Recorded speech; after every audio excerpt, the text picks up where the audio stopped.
सभी को जय श्री कृष्ण, जय लक्ष्मी नारायण, जय सनातन धर्म। प्रश्न है, माता लक्ष्मी ने भगवान श्री विष्णु को ही अपने वर के रूप में क्यों चुना, जबकि लक्ष्मी जी तो सारे ब्रह्मांड में किसी को भी चुन सकती थी। क्या कारण था ऐसा? तो इसके उत्तर में महाभारत में कूर्म पुराण, भगवत पुराण, पद्म पुराण और नारद पुराण में समुद्र मंथन की कथा आती है। और समुद्र मंथन की कथा में जब लक्ष्मी जी का आगमन होता है, तब सामने जितने भी देव और दानव थे, उनके सबके बारे में लक्ष्मी जी विचार करती हैं, क्योंकि लक्ष्मी जी किसके साथ विवाह करेगी वो महत्वपूर्ण था। और भगवत पुराण और महाभारत में तो इसकी विशेष चर्चा की गई है।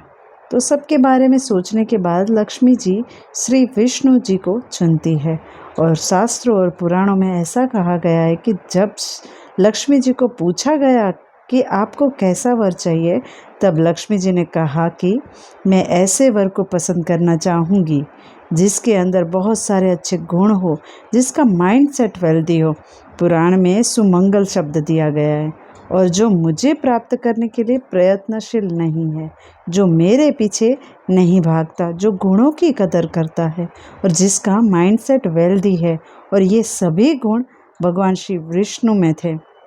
और लक्ष्मी जी ये भी कहती है कि मैं हमेशा विष्णुगामिनी रहूँगी और विष्णु भगवान की सेवा में रहने का प्रण लेती हूँ। तो इसका मतलब ये हुआ कि अगर हमें लक्ष्मी चाहिए तो लक्ष्मी जी ने तो प्रण लिया है कि वह तो हमेशा विष्णु जी की सेवा में रहेगी। और ये आप पौराणिक कोई भी चित्र उठा के देखोगे तो उसमें शेषनाग पर श्री विष्णु जी लेटे हुए हैं और लक्ष्मी जी उनके पैर दबा रही हैं। और ये चित्र एक प्रतीक है, एक संदेश है कि अगर आपको लक्ष्मी चाहिए तो आपको विष्णु जैसा बनना पड़ेगा। अब सवाल ये उठता है कि विष्णु की तरह बनना पड़ेगा, इसका अर्थ क्या? तो पहले ये जाने कि विष्णु जो शब्द है वह संस्कृत की विष धातु से आया है, जिसका अर्थ है प्रवेश करना या विस्तार करना। विष्णु पुराण में इसकी व्याख्या है कि जो सर्व जगत में व्याप्त है, जो सबके अंदर है और सबके लिए काम करता है, जो सबके बारे में सोचता है, जो दूर की सोचता है, जो अपने बारे में नहीं सोचता है, उसी तत्व को विष्णु कहा गया है।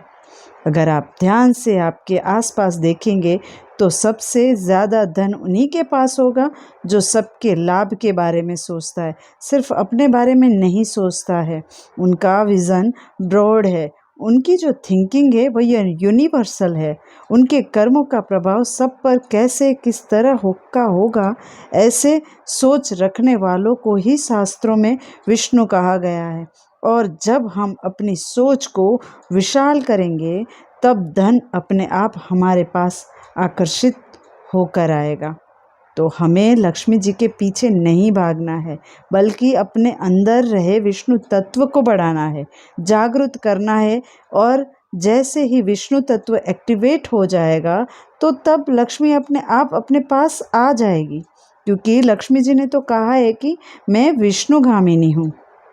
तो धन प्राप्ति के लिए जब हम प्रयत्न कर रहे हैं तो हमें ध्यान ये रखना है कि हमें सिर्फ अपने बारे में नहीं सोचना है, जो हमारा लक्ष्य है उसको हमें बड़ा करते जाना है। जैसे कि मान लीजिए आज हम सिर्फ अपने बारे में ही सोचते हैं, तो लक्ष्य को थोड़ा बड़ा करना है। और उस लक्ष्य में हमें पहले परिवार, फिर मोहल्ला, फिर समाज को, फिर शहर को, फिर राज्य को, फिर देश को, फिर विश्व को और फिर पूरे ब्रह्मांड को शामिल करते जाना है।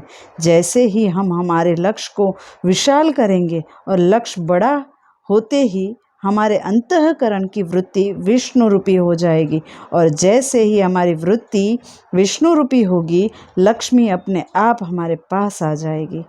तो आशा करती हूँ आप सभी को ये समझ आया होगा कि लक्ष्मी जी ने श्री हरि विष्णु को ही अपने पति के रूप में क्यों चुना। अगर हमें लक्ष्मी चाहिए तो हमारे अंदर रहे विष्णुमय तत्व को हमें बढ़ाना होगा।